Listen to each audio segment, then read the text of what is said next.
Now, let the uprising begin. There are only two genders, and one of them is right here. It's the box that rocks. This is the Angela Box Show on AM 1070 and FM 1033. The Answer. Hello, hello, hello. Once again, all my fellow patriots and you filthy leftist stalkers out there. What up? Steven wants to tell me that I am terribly mistaken about the fact that it's almost Christmas. Okay? It is not It almost is Christmas. almost Christmas. Not even close. And I say this every year, and it's like, as you get older, time just shrinks. Remember when you were a kid, and it seemed like it never would be Christmas, and it would seem like summer was never going to come? It's not even almost Halloween. It certainly is almost Halloween. No. And he asked me, am I a person that puts up my decorations all year? Not only do I not do that, I don't put up any decorations. And it's weird because when we were kids, my sister and I, my mother, my late mother was great about this. She would let us decorate our rooms, and we had these nativity sets. We had like a smaller, you know, those, I'm trying to think of the name of them. They're real famous. You know, those smaller ones that are real realistic and they're very pretty. And we had one of those. And then we had a nativity scene that was like dolls, like almost like the size of Barbie dolls. And they were the wise men and the Mary and Joseph.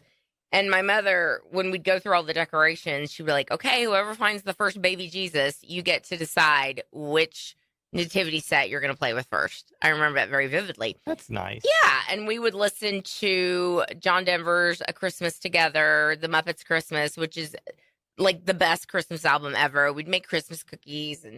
But for someone who like loved Christmas stuff, like I don't do anything now. Fred and I do nothing. We put up a tiny little nativity scene and that's it. Call it.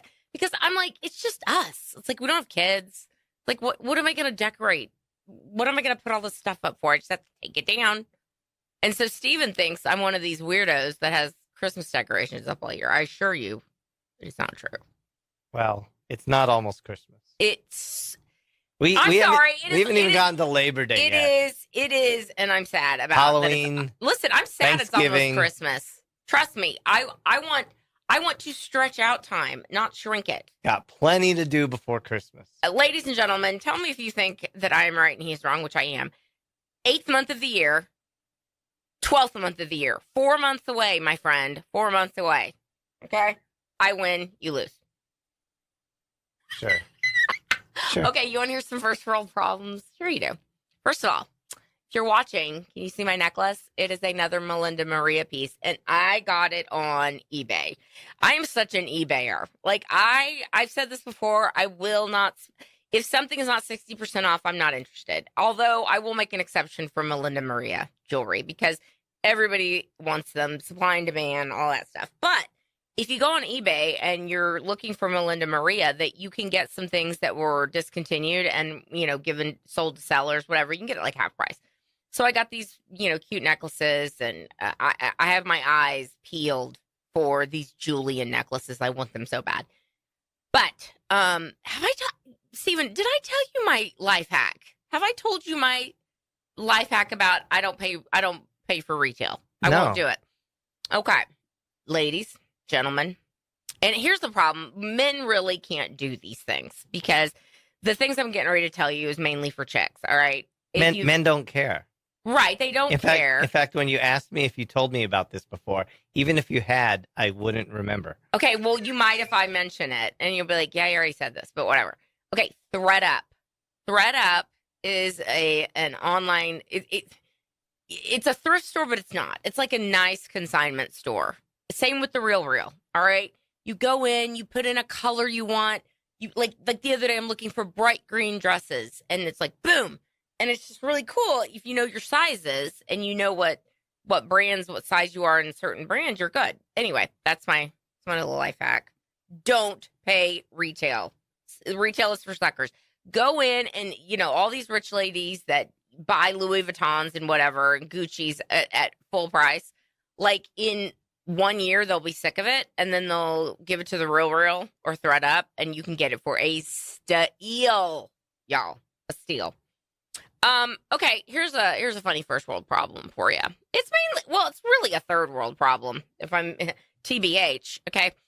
So, I was thinking the other day, I was driving down the street with Fred and we heard there was a truck blaring circus music. All right? And by circus music, I mean like whatever that Tejano crap is, like blaring it.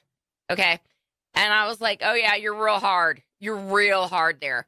And it reminded me of a story where I could have been murdered, easily have been murdered. I was like this close to leaving LA. I was like so over it. I was so done. I was like, this place is awful. I'm sick of it. So I'm driving to work one day and I was subbing in for LA Unified. And next to me is like this, hoopty, for lack of a better word, like an old Cadillac. And it was bouncing up and down, because again, they're so hard. And I look and it's the circus music is, that crap, squirrel chatter. And inside the car are these two cholos, and they're both wearing like wife beaters, okay? And they have they're covered in tattoos, clearly gang members. And I literally roll down my window and I go, "Oh yeah, you guys are real hard. You're real badasses there." And I sped off. And my friends were like, "You could have been murdered." Do you think I could have been killed? There are many. Listen, please. There are in many LA, times. There are many times in my life. Pretty bold move there. This mouth could have gotten me killed. But for whatever reason, God has kept me going. Maybe to continue to run my mouth. We shall see. All right, next coming up, we have Mike McCormick. I'm so excited. Wait till you hear what he has to say. You're listening to the Angela Box Show. BRB.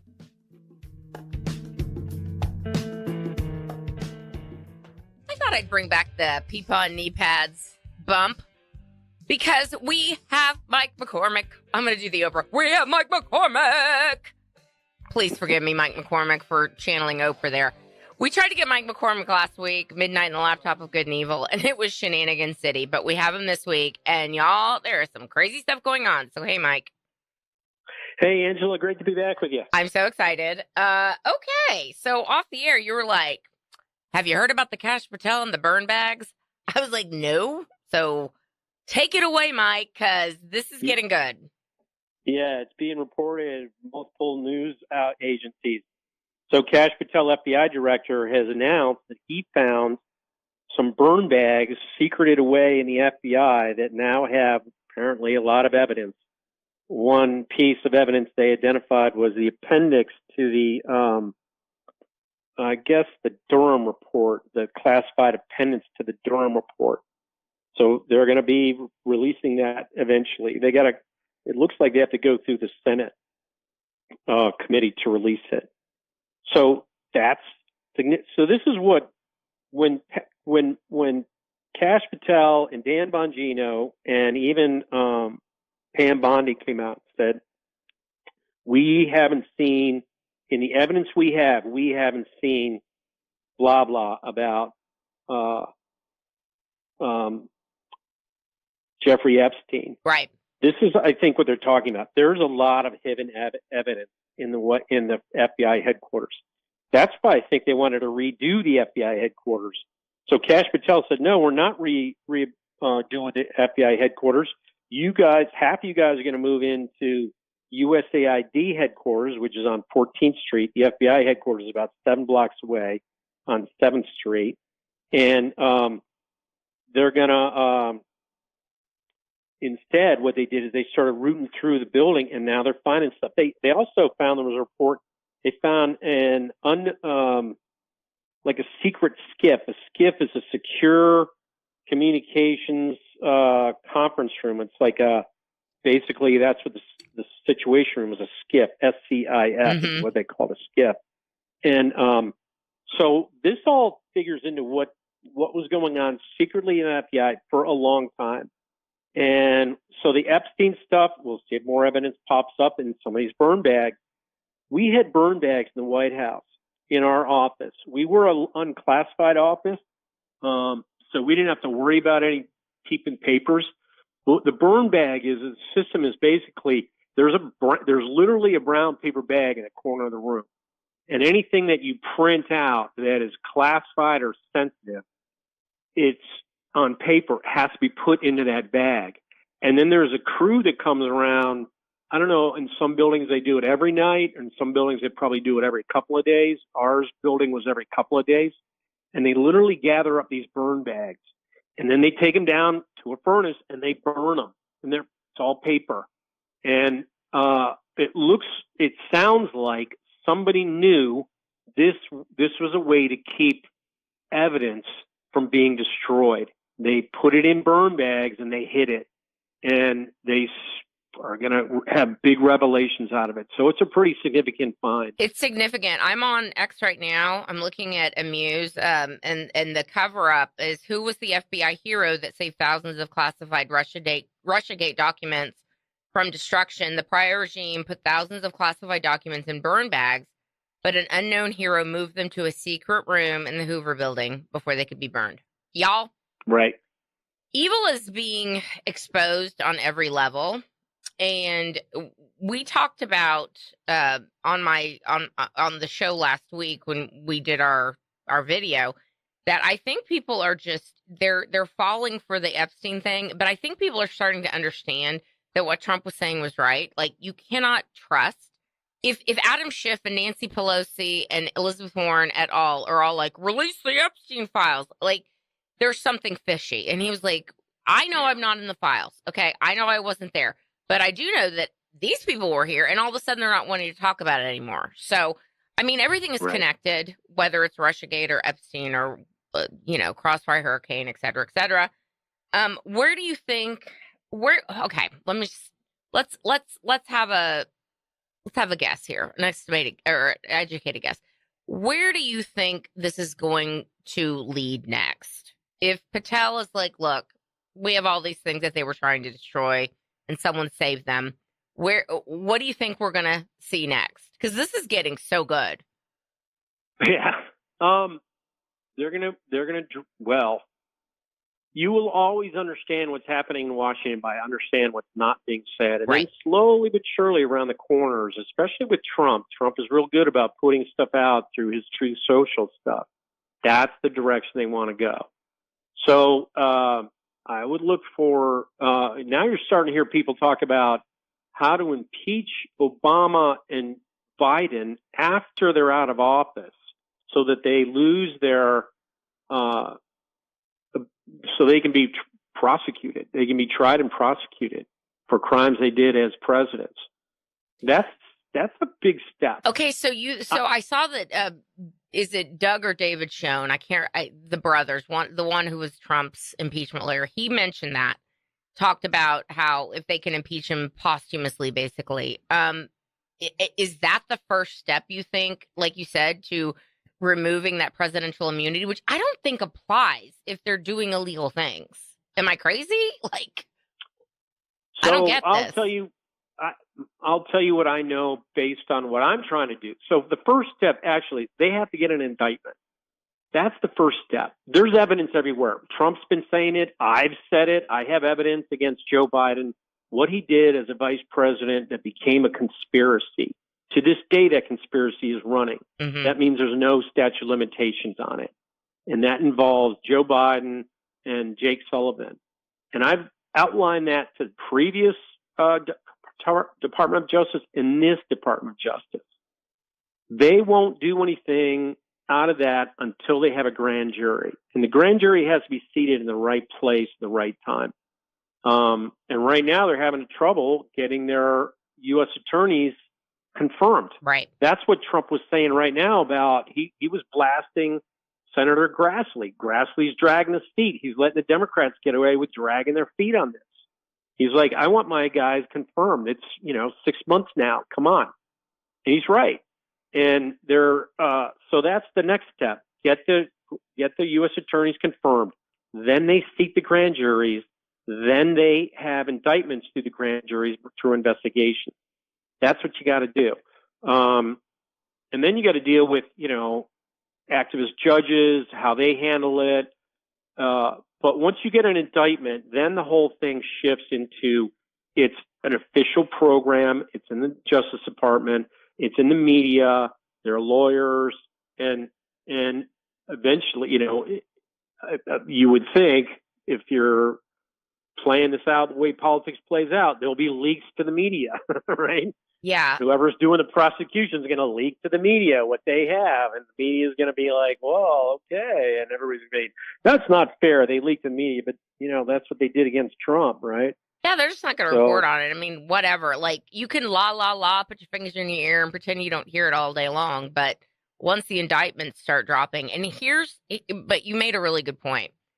I mean, Boasberg's in Pam Bondi's sights because Boasberg, who just happened to get 4 of the major Trump cases, will come to find out he's made serious anti-Trump statements like, duh, tell me something we don't know.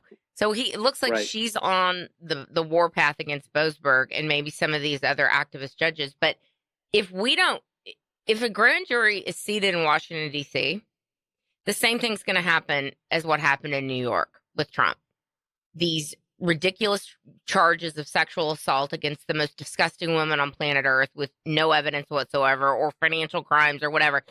Nothing's going to happen. So how in the world are we going to get these indictments if we've got a pool of 90% Biden voters that are going to be pulled as a grand jury in Washington, D.C.? Like, how is this going to work?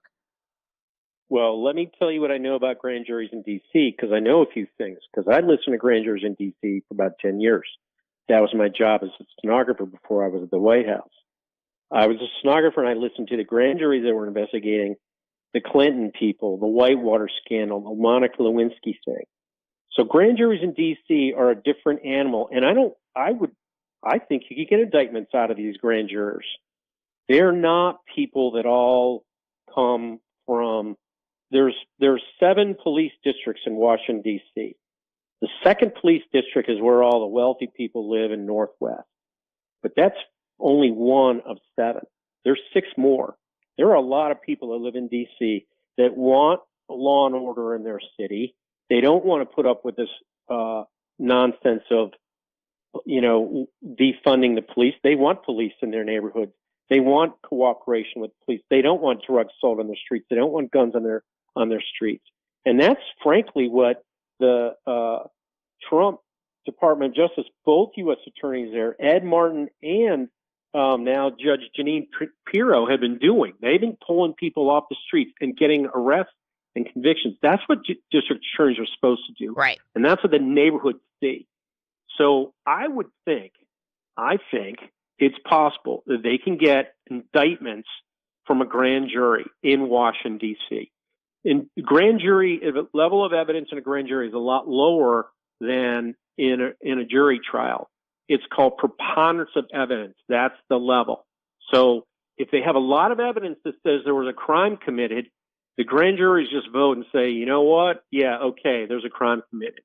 And the way grand juries are run in Washington, there's 25 people in a room. Usually there's supposed to be 25. Sometimes they don't show up. I think they need 16 for quorum. I'm not sure exactly the number. I think it has to be an odd number. So the vote goes, whatever the majority votes for is what that grand jury voted for. So if you got 25 people in a room and 13 of them say, you know what, I think we're going to have an indictment, there's going to be an indictment. That's how grand juries work in D.C., and they can get indictments. I'm sure they can. That's why I've been trying to get in front of a grand jury in D.C., and I still am trying, so we'll see. Okay, we only have about a minute. We may have to extend your segment just a little bit, but you wanted to talk about a way that they can get Joe Biden for treason, like get him dead to rights. What do you got? Well, Joe Biden so I was a witness to a crime that was committed on Air Force Two in April of 2014. Joe Biden was committing malfeasance, and he sent Jake Sullivan back to the press. They were doing this with Burisma, and Jake Sullivan has been part of the conspiracy because he went back to the White House and worked for Joe Biden when he was president and covered up the crime they committed with Burisma. So that conspiracy is still ongoing.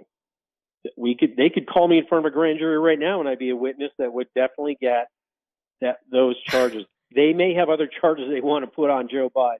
It may be treason. Look, there's so much treason, and we want to have you back on as this develops, as it will. But treason, there's no statute of limitations for that. Seditious conspiracy, which is what Tulsi Gabbard said last week. All of this stuff, and like they were saying, and like Ratcliffe was saying on Bartiromo's show, this is an ongoing coup. It's ongoing. And so when Obama left office on July 20th, 2017, that ended his whatever preponderance of immunity he may enjoy, which I think Trump is just goosing him. I think that Trump knows damn good and well Obama's not going to have immunity for doing these illegal things. But what do you think? What do you think about that? I don't know if they'll get Obama on treason. I know Joe Biden is on treason for what he did with the Wuhan pandemic stuff. And he coordinated with China. I think Obama was a little smarter than Joe about that. Biden was desperate to be vice president, and he was willing to do anything. And I think he did some stuff that could be seen as treasonous. I've certainly said that in my books and my Substack. Okay, speaking of your Substack, tell everyone where they can find you, because you have the dirt. Yeah. The Substack is Midnight in the Laptop and Good and Evil. I've got a Substack out today about Joe Biden and in Australia setting up the hurricane, Crossfire Hurricane operation with Australian diplomats. Oh. Woo-hoo-hoo! Get the popcorn, people. Get the popcorn. All right, Mike, we'll have you back on soon. You're listening to the Angela Box Show. Be right back.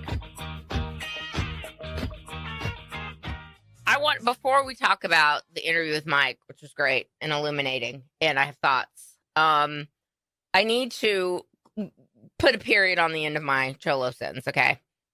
My sister and I, for years, were like, what is that music? Like, what is it? And I could not figure out what the instrument was. Do you know what the instrument was? That sounds like the circus music. No. It's the accordion. Oh, yeah. Yeah. I'm like, oh, yeah, it's the accordion. Listen, I don't like it in chicken dance at the wedding, and I don't like it in circus music, okay? Anyway, you're not hard. You're annoying. Okay.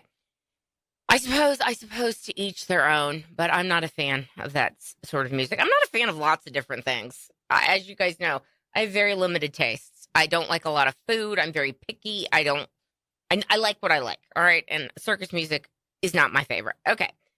The burn bag stuff. Ooh. Are we going to find out that there were... I really think we are going to find out. I think when they drop little nuggets like, oh, there was someone that set these burn bags aside, they already know who it was. My guess is that the whistleblowers that are talking to Tulsi Gabbard are also talking to Dan and Kash, who Dan Bongino put out a really interesting post last week when the Tulsi Gabbard stuff came out, which the media is completely ignoring. Completely ignoring. Stephen, do you think I've been called to come on the TV to talk about Russiagate? The answer is no. Of course not. Why not? Because they want to ignore it. Because here's the problem. Let me talk about the Jan Bongino tweet or the post. What? Can I say something about the burn bags? I suppose. I found that very interesting. Yes. What is your take? Well, one, just the thing that it exists itself. Right. Like, you've got to trust every person that works there on every level, or you've got to have super tight security that's watching all those things. Yes. Because why isn't more stuff leaking out? Right. And here's the deal. I think what Bongino said last week and over the weekend after Tulsi and her, flamethrower of a press conference that the media is ignoring, that basically put Obama on notice, put Brennan and Comey and Clapper and Clinton on notice, that in her opinion, they committed a seditious conspiracy, a.k.a. treason, okay? And the coup continueth to this day. So Bongino last weekend, everyone's thinking that he and Pam Bondi are at odds. And I tend to think that this entire thing was a psyop to get people to clamor to have that Epstein stuff released. And Bongino essentially said, the things we are seeing are so shocking. They have shocked me to my core. They cannot believe how criminal our government has behaved.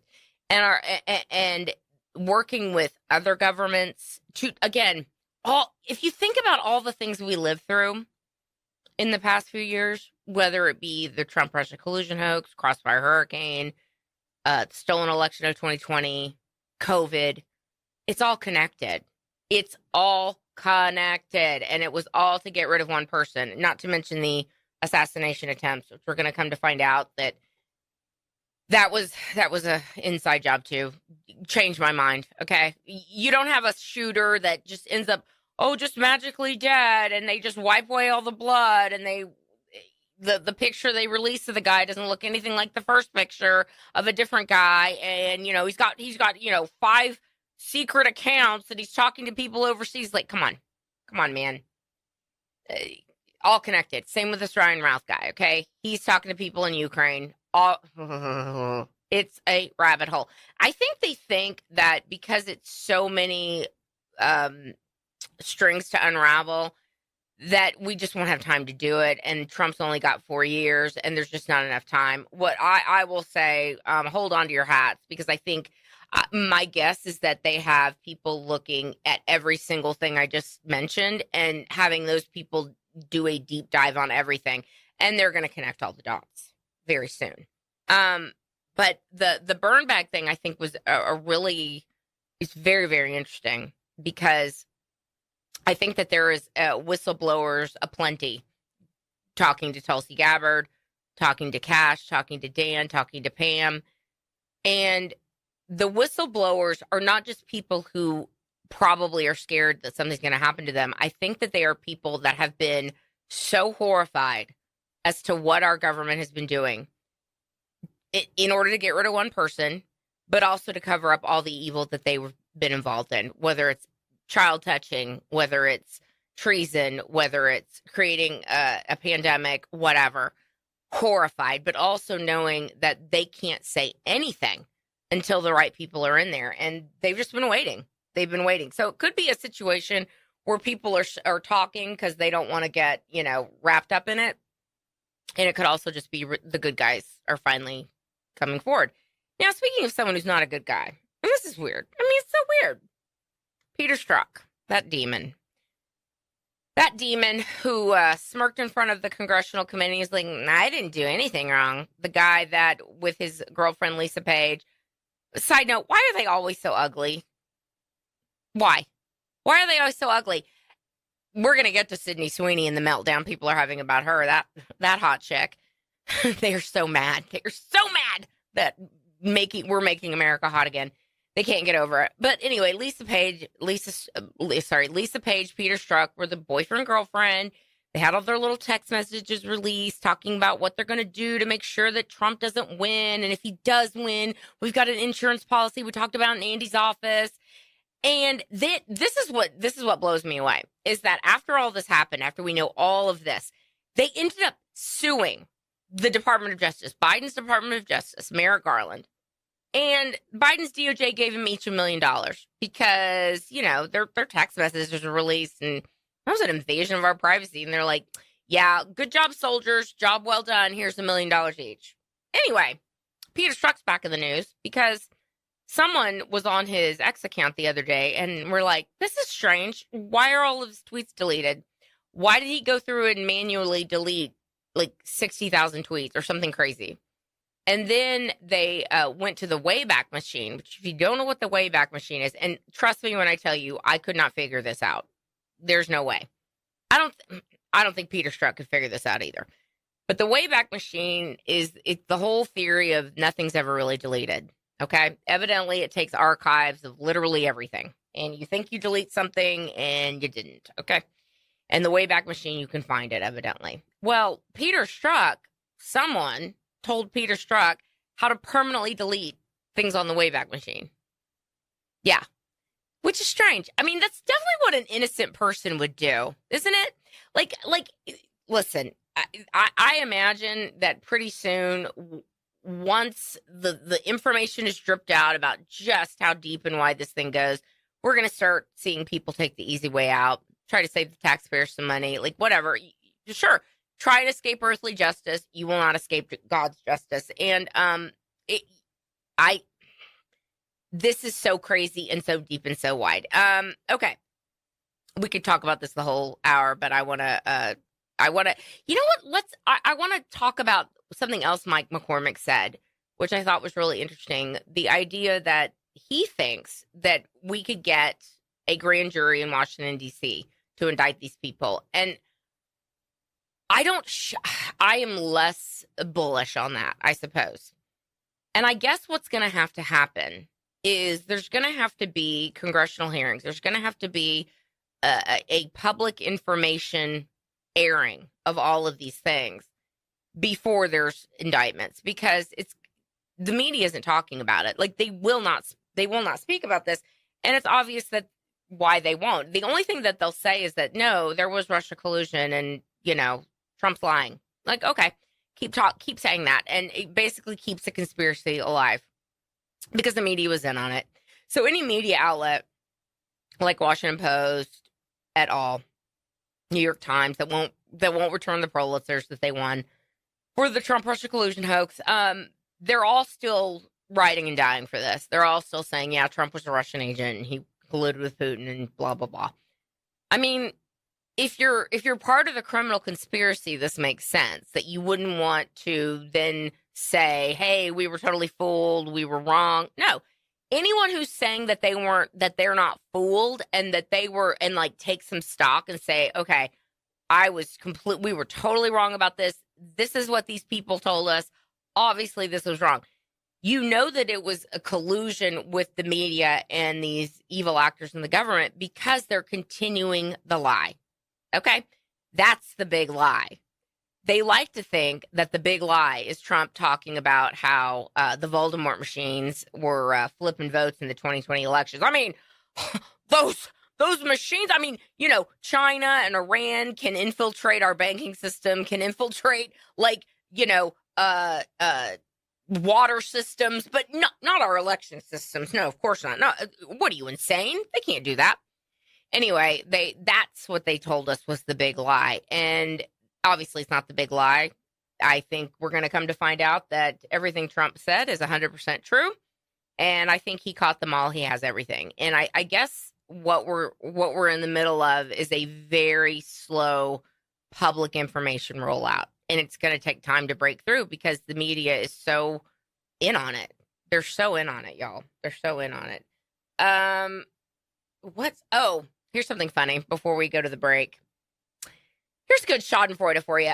Media Matters, Media Matters. Maybe I'll tease this. Media Matters is a organization run by David Brock. David Brock, who has ties to James Alefantis of Comet Ping Pong Pizza, the whole Pizzagate thing with John Podesta's emails connected to these people, et cetera, et cetera, et cetera. Well, David Brock used to be a conservative, wrote a book about Hillary Clinton, and then became a liberal, sold his soul to the devil. Anyway, George Soros is a big, big donor to Media Matters. And they're not having a very good week. We're going to talk about it. Love it. You'll see Angela Box Show. We'll be right back. Really interesting how USAID gets shuttered. And then all of a sudden, these sacred cows like Stephen Colbert and Media Matters, the DNC is having problems. All of a sudden, now that USAID is shuttered, they seem to be having problems. Now, I mentioned before, George Soros is a big funder of Media Matters. Media Matters is getting ready to shutter. And this is what has come out in the New York Times this week. And they are in a massive, massive meltdown over this because Media Matters is on, it's what Southern Poverty Law Center is for the media. They are a far left group run by David Brock, who I found a picture of him on X. And he looks like he's on MSNBC in this thing. And he looks like y'all, look at this. You can see this. He looks like he's wearing like a George Washington wig. I was like, what is this? Got a good head of hair. So that gay silver fox. Anyway, they are flipping out because they're getting ready to go bankrupt. They have all these legal bills just by the Elon Musk suit alone, because basically they said that Elon Musk was a Nazi and that X was promoting like Nazi propaganda or Nazi advertisers, something crazy. And he was like, oh, good, I'm going to sue you. He's suing them into oblivion, evidently. And not even that evil Star Wars villain George Soros seems to be able to want to come to the rescue. And they're begging. They're begging. They are out there going, please help us. Please help us. We're the only people that can hold Trump's feet to the fire. They are just, I mean, again, they are on the level of Southern Poverty Law Center. If you are called out by Media Matters as an individual or a group as, you know, one of their boogeymen, like, consider yourself, like, that's the biggest compliment someone could get. It's like, okay, I'm doing something right. On that note, doing something right is American Eagle. But what is it? Is American Eagle? Yeah, American Eagle. Okay. American Eagle is a brand that I didn't think was still around, frankly. I thought they went the way of Structure. I used to work at Structure many, many years ago. Structure, which became Express for men when Express bought them. Anyway, stupid, doesn't matter. You will not be surprised, however, to know that I was fired from that job. Okay. Anyway, moving on. Okay, so this week, American Eagle, which again still exists, and boy, do they exist in a big way now because they hired the very hot, universally hot. She has a great body. She has natural boobs. Like, you know, hats off to Sydney Sweeney. I mean, she's super hot. All right, everyone thinks she's hot. She's definitely hot. The new it girl, and of course, everyone's having a meltdown on the left because they come out with an ad that she says, you know, Sydney Sweeney has great genes. A clear nod to the Brooke Shields Calvin Klein ads of yore. Okay, like, calm down. You know, up until about 3 or 4 years ago, people like to see hot people sell products, and we talked about this last week on the show, that we're making America hot again, and we're making advertisements hot again, and we're going back to the aspirational model of selling crap to people. Okay. This has been so successful for American Eagle that their stock price is up like 20%, which again, everyone's like, oh, they still exist. Oh, clearly they do. And the people, this is on the same vein of if Media Matters calls you out, you're winning. The fat, blue-haired, just uggos, just the Uggs, the double baggers of America, okay? All having a complete hissy fit over this because they say that what American Eagle is doing is Nazi propaganda. It's like, you guys you need another playbook, okay? You need another thing to say because when you call everybody a Nazi over and over and over and over to people like Sydney Sweeney, who I guarantee you is not a conservative, it loses a little bit of its luster, okay? These are the people who were celebrating Target pushing transgenderism onto children just a couple of years ago. They're like, this is great. I just love that they have satanic clothing designers that are pushing transgenderism on kids. This is diversity. These are the fat mannequin people, okay? These are the people that are very, very upset that we are not having 300-pound morbidly obese people selling underwear and jeans to the American consumer anymore. They're really mad. But we're getting back to normsies, and they can't do anything about it. I hope that Sydney Sweeney, who, again, not a conservative, she was on a show called Euphoria. She was on White Lotus on a season. I've not seen Euphoria, but from what I understand it's very nihilistic, and it's very much a Gen Z nihilism show, okay? Like, it's, again, not conservative. She's not a conservative. But I wonder if the more they do this, this is going to push people like Sydney Sweeney to go, these people y'all are crazy. Y'all are crazy. We're just getting back to the idea that we want to see pretty people sell us things. That's it. That's it. It's no more complicated than that, okay? If American Eagle clearly did their market research, and their market research says that who we want to attract, to revitalize this brand, we need to go after the Abercrombie and Fitch cohort, okay? That's all they're doing, okay? You're not going to see Sydney Sweeney be the brand ambassador for FUBU clothing, okay? Or Yeezy, all right? That's not if you don't know what FUBU is, it was who started it? Russell Simmons, I think, started it. For Us, By Us. It's a black brand that is marketed to black people, or was. I don't know if it's still around. I think it is. Or, Kanye West, God love him. Get back on your meds, Kanye. But whatever. Yeezy, again, not aimed at the white consumer. But maybe American Eagle's like, this is our consumer. This is who we want to get. That's who we're doing. And they're having a meltdown, which, again, winning. So, Sydney Sweeney, come to the light.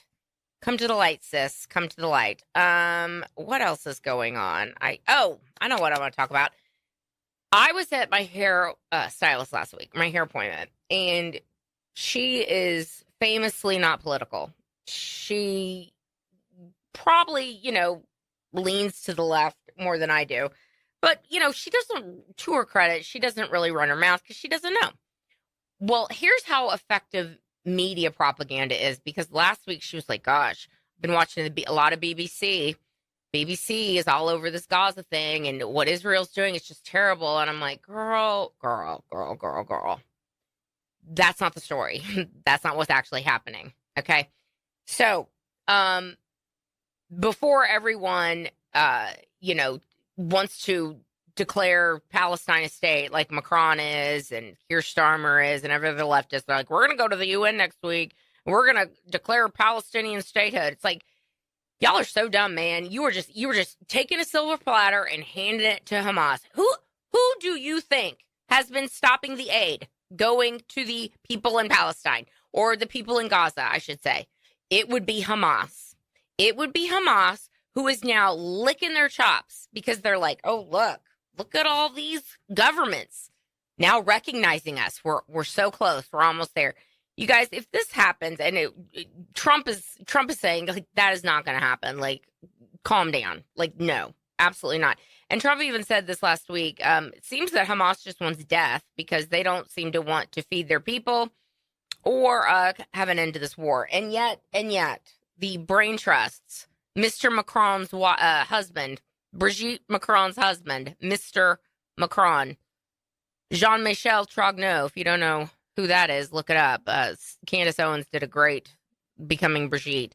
Anyway, Mr. Macron's husband, the man she molested when he was like 14 years old, he's like, look, we're just gonna make sure to say that Palestine's a state. It's like, well, okay. And Geert Wilders, the head of the Netherlands, the prime minister of the Netherlands, he came out and he's like, why don't you just make this part of southern France into Palestine? Because you basically let them all in and ruined France. Like, you could just carve up this one little part at the end, at the bottom of France, and call it good.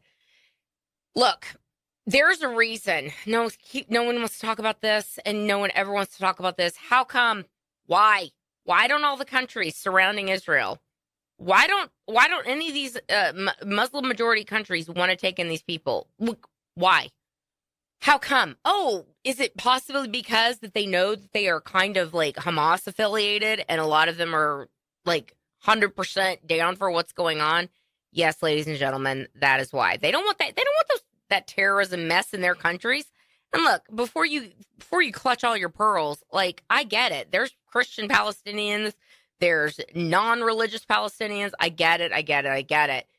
But Israel is the one little tiny country in the Middle East that is saving the world from being overrun by Islamists. That is a fact, okay? That is 100% a fact. And so, no, I still stand with Israel. And I'm tired of the propaganda, and I wish my hairdresser/friend could see through the propaganda, but, I didn't want to get into it. Let's put it that way. I was like, let me just let it go. All right, that's it. That's my time, guys. You've been listening to the Angela Box Show. Until next time, everybody, keep kicking ass and taking names. Peace.